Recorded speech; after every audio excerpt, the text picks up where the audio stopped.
পরিপূর্ণ জীবনে ইসলাম প্রতিষ্ঠা করুন ইনশাআল্লাহ। শুধু জীবনের একটা আংশিক বিষয় ইসলাম নিয়ে পড়ে থাকলে চলবে না, জীবনের প্রত্যেকটা জায়গায় ইসলাম দিয়ে ঢেলে সাজাতে হবে।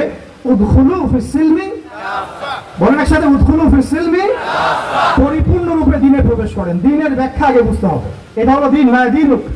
এটা যদি আমরা আকীদা ঠিক না থাকে তাহলে ওই কবরের সওয়াল জবাবে সে আটকে যাবে, সে বলতে পারবে না। কেউ যদি আল্লাহ পাকের সাথে শিরক করে সে কিন্তু মান রব্বুক উত্তর দিতে পারবে না।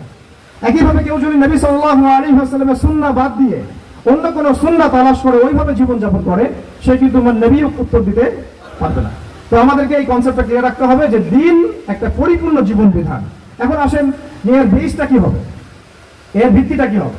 এর জন্য আপনাকে চলে যেতে হবে ওই বিদায় হজের ভাষণ। বিদায় হজের ভাষণ তো মোটামুটি আপনারা জানেন, আমি আশা করছি। আপনারা তো একটা ইলমি পরিবেশে থাকেন, এই জন্য আমি টাচ করে যাচ্ছি, সবগুলো বলার সময় পাচ্ছি না।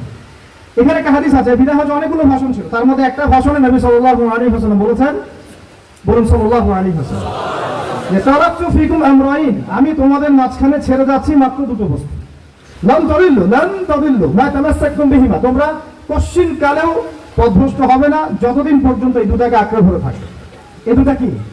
কিতাব আল্লাহ, আল্লাহর কিতাব, আর কি বলেন, নবীর সুন্নাহ। তো এখন কিতাব এবং সুন্নাহ আমাদের সামনে স্পষ্ট, এবং এই কিতাব এবং সুন্নাহর সাথে সাহাবায়ে কেরাম রাদিয়াল্লাহু আনহুম আজমাইন তাদের মানহাজ দিতে হবে কি হবে না?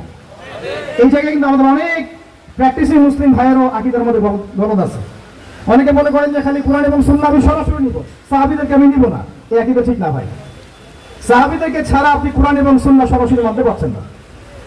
কারণ অন্য হাদিসে নবী সাল্লাল্লাহু আলাইহি ওয়াসাল্লাম বলেছেন, আলাইকুম বিসুন্নতি, তোমাদের উপর আমার সুন্নাতটা কি ওয়াজিব, এটা পালন তোমাদের করতেই হবে, ম্যান্ডেটরি। ওয়া সুন্নতি খুলাফায়ে রাশিদিন মাহদিন মিন বাদি, এবং আমার পরে খুলাফায়ে রাশিদার সুন্নাত তোমাদেরকে মানতে হবে। তাহলে এটা হলো আমাদের পিলার, যে আমরা ইসলাম মানব পরিপূর্ণ জীবনে কোরআন এবং সুন্নাহকে সামনে রেখে, এবং সাহাবায়ে কেরাম রাদিয়াল্লাহু আনহুম আজমাইন তাদের ফাহাম অনুযায়ী, তাদের বুঝ অনুযায়ী। ক্লিয়ার কথা? এবার আসেন, এই ইসলামটার দাওয়াত আমরা দিব, এটাতে আপনারা সবাই এগ্রিড। এখন কথা হচ্ছে এটা আমরা প্রতিষ্ঠা করব কিভাবে। এই তো মূল কথাটা কি, এই দিনটাকে আমরা আমাদের জায়গায় বাংলার জমিনে প্রতিষ্ঠা করব কিভাবে। জরুরি না যে বাংলার জমিনে ইসলামী খেলাফত কায়েম হবে, অন্য কোনো জায়গা হতে পারবে, এটাও কিন্তু জরুরি না। আল্লাহ পাক চাইলে এই খেলাফত সিরিয়ায় কায়েম করতে পারে, ফিলিস্তিনে কায়েম করতে পারে, আল্লাহ পাক চাইলে আরো অন্য কিছুও করতে পারেন। আপনারা সিরাতের আলোকে জানেন, যখন নবী সাল্লাল্লাহু আলাইহি ওয়াসাল্লাম তায়েফে গিয়েছেন এবং তাকে মারা হয়েছে, তিনি ফিরে এসেছেন মক্কায়, তখন কি সাহাবীরা চিন্তা করতে পেরেছিলেন যে কয়েকদিন পরে আমরা মদিনায় যাব, সেখানে ইসলামিক স্টেট কায়েম হবে? বলেন আমাকে। যখন মক্কায় সাহাবীরা নির্যাতিত হচ্ছেন, যখন নবীজি বলছেন আবিসিনিয়ায় চলে যাও, সেখানে একজন রাজা আছে, তাই না, লা ইউজলামু ইনদাহু আহাদ, তার কাছে কেউ জুলুমের শিকার হয় না, তখন কি সাহাবীরা কেউ কল্পনা করেছিলেন মদিনায় ইসলামী রাষ্ট্র কায়েম হবে? তাই আমরা যেন এই ফিকিরটা শুধু এভাবে চিন্তা না করি যে এতটুকুই জমিন আমাদের, না, পুরো বিশ্বটাই আমাদের। সুবহানাল্লাহ, পুরো বিশ্বটাই আমাদের। আর আমরা আখিরুজ্জামানের হাদিসগুলো থেকে এটা স্পষ্ট জানতে পারি যে ইনশাআল্লাহ তাআলা বাইতুল মুকাদ্দাস হবে আমাদের খেলাফত প্রাণ কেন্দ্র ইনশাআল্লাহ, এবং আমাদের কন্টিনেন্টে খোরাসান। এটা অনেক ব্যাখ্যা, এটা পরে আপনারা আস্তে আস্তে আসবেন, এবং এটা নিয়ে আপনারা আলোচনা শুনেছেন, আমি এটা আশা করি। মূল কথাটা বলে আমি শেষের দিকে, ফিনিশিং এর দিকে যাব, যে আমরা আসলে এটাকে এখন কায়েম করবো কিভাবে। এই প্রশ্নটা কি গুরুত্বপূর্ণ না গুরুত্বপূর্ণ? অনেকভাবে ব্যাখ্যা করছেন। কেউ বলছেন যে এটা কায়েম করতে হবে অমুক পদ্ধতিতে, কেউ বলছেন তমুক পদ্ধতিতে, কেউ বলছেন যে শুধু দাওয়াতের মাধ্যমে, কেউ বলছেন শুধু জিহাদ, কেউ বলছেন সরাসরি শুধু কিতাল, কেউ বলছেন ডেমোক্রেসি, কেউ বলছেন ভোটাভুটি, কেউ বলছেন বুলেট, কেউ বলছেন ব্যালট। তাহলে আসলে যাবোটা কোথায় এবং সুন্নাহ ভিত্তিক পদ্ধতিটা কি, এটার উত্তর দেওয়ার আগে আমি একটা প্রশ্ন করি আপনাদেরকে। আমাকে আপনারা বলেন যে দিন কায়েম করাটা কি ইবাদত না এটা একটা দুনিয়াবি কাজ? বলেন। আচ্ছা, এখন আমাকে বলেন যে ইবাদত কবুল হওয়ার শর্ত কয়টা? বলেন। দুইটা বা তিনটা? ঠিক আছে তো ভাই, বলেন, সাহস করেন। দুইটা বা তিনটা, তাই না? প্রথমটা হচ্ছে আল্লাহ পাকের সন্তুষ্টির জন্য হতে হবে। তাহলে আমরা দিন কায়েম করতে গেলে কার সন্তুষ্টি থাকবে আমাদের মাথায়? শুধু এক আল্লাহকে রাজি খুশি করার জন্য দিন কায়েমের চেষ্টা করা, শুধু এক আল্লাহ সন্তুষ্টির জন্য, অন্য কাউকে দেখানোর জন্য না, অন্য কাউকে শোনানোর জন্য না, গনিমত পাওয়ার জন্য না, শুধু আমার ক্ষমতা দখল করার জন্য না, শুধু এক আল্লাহকে রাজি খুশি করার জন্য আমার দিন কায়েমের মুভমেন্ট থাকবে। এই জায়গায় কিন্তু অনেকের ইখলাস নষ্ট হয়ে যায়, আন্দোলন ব্যর্থ হয়ে যায়। আমাকে বলেন যে এখন এতদিন যা হলো, এখন যা হচ্ছে, ভবিষ্যতে যা হবে, এখানে পুরো সিস্টেমটার মধ্যে ইখলাস কি এটা ছিল যে আল্লাহর জমিনে আল্লাহ তাওহীদ কায়েম করা?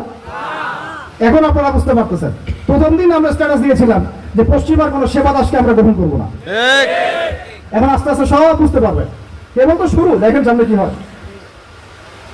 শোনেন, এই উসুলটা মাথায় রাখেন, যখন একটা কওম জুলুম করতে থাকে, যখন একটা কওম জুলুমের উপর জুলুম করতে থাকে, আল্লাহ পাক তার উপরে আরো বড় জালেম চাপায় দেন। এরপরে যখন এই কওমটা মজলুম হয়ে যায়, আল্লাহকে ডাকতে থাকে, আল্লাহর কাছে আত্মসমর্পণ করে, তখন আল্লাহ পাক তার জন্য ওই ফেরাউন থেকে নিষ্কৃতির জন্য মুসা আলাইহিস সালামের মতো মানুষকে পাঠান। এরপর তারা মুক্তির পথে যায়। আবার যখন এই কওম ওই ফেরাউনের কবল থেকে নাজাত পেয়ে বনু ইসরাঈলের উদ্ধত আচরণ শুরু করে, তখন আরো বড় জালেমকে আল্লাহ চাপায় দেয়। আমরা যেন এই ভুল করতে না যাই, আমরা যেন এই ভুলটা না করি। আল্লাহ পাক যদি আমাদেরকে ফেরাউনের কবল থেকে নাজাত দিয়ে থাকেন, আমরা যেন উদ্ধত বনু ইসরাঈল না হয়ে যাই। এটা আমার খুব হৃদয়ের ভিতর থেকে একটা আকুতি আর কি। মূল কথা আসি যে আল্লাহ পাকের সন্তুষ্টি হবে আমার উদ্দেশ্য, ইখলাস ঠিক রাখতে হবে প্রত্যেকটা কাজের। আপনারা বই মেলে কেন এসেছেন? আল্লাহকে রাজি খুশি করার জন্য। আমি কেন কথা বলছি? আল্লাহকে রাজি খুশি করার জন্য। আমরা ওস্তাদকে শ্রদ্ধা সম্মান কেন করি? আল্লাহকে রাজি খুশি করার জন্য। নাকি ওস্তাদ আপনাকে প্রশংসা করবেন সেজন্য?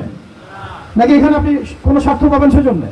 শুধু এক আল্লাহকে রাজি খুশি করার জন্য যখন আমরা সবাই কাজ করব, দেখবেন অটোমেটিক্যালি তাওহীদ প্রতিষ্ঠা হয়ে গেছে ইনশাআল্লাহ। আপনারা যখন সিরাত পড়বেন দেখবেন খায়বার যুদ্ধের পরে মদিনা ফেরার পথে আরো দুই একটা যুদ্ধ হয়েছে। ওই দুই একটা যুদ্ধের মধ্যে কিছু ইহুদি ওত পেতে আক্রমণের চেষ্টা করেছিল। সেখানে নবী সাল্লাল্লাহু আলাইহি ওয়াসাল্লাম একজন খাদেম ছিল। সেই খাদেম তীরবিদ্ধ হয়। সাহাবীরা বলতে লাগলো যে মাশাআল্লাহ, এ তো পুরো জান্নাতে চলে যাবে।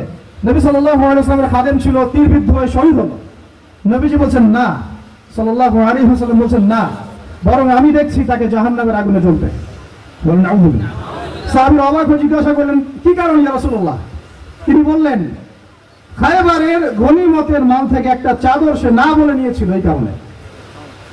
খায়বারের গনিমতের মাল থেকে একটা চাদর সে না বলে নিয়েছিল, জাস্ট এই কারণে।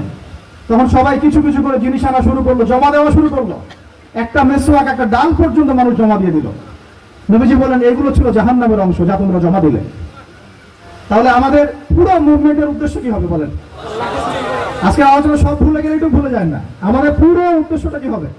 শুধু এক আল্লাহকে রাজি খুশি করার জন্য। এই উদ্দেশ্য থাকলে তখন আপনার আমির মানতেও সমস্যা হবে না, জামায়াতে আসতেও সমস্যা হবে না, ইমারতেও সমস্যা হবে না, আপনার বায়াত নিতেও সমস্যা হবে না। এখানে যদি স্বার্থ থাকে তখন আপনি কিন্তু এখানে এড়াই যাবেন না। আমি কেন তাকে মানবো? আমি কি কম বড় আলেম? হ্যাঁ, আমি কেন জামায়ায় যাবো? আমার কি আলাদা জামায়াত করার সুযোগ নাই? আমি কি সিরাত কম বুঝি? আমি কি দিন কায়েম কম বুঝি? আমি কেন ঐক্যের জন্য নরম হব? আমি কি বেহকের উপর আছি? এই যে বিষয়গুলো তখনই আসে যখন ইখলাস ঠিক থাকে না। ইখলাস ঠিক না থাকলে কোনো কাজের বারাকা আসবে না ভাই। আল্লাহ পাক আমাদেরকে বোঝার তৌফিক দান করুন। দুই নম্বর হচ্ছে ভাই যে আমল, যেহেতু বললেন দিন কায়েম একটা ইবাদত, তাহলে ইবাদত করতে হবে কার তরিকা অনুযায়ী? বলেন।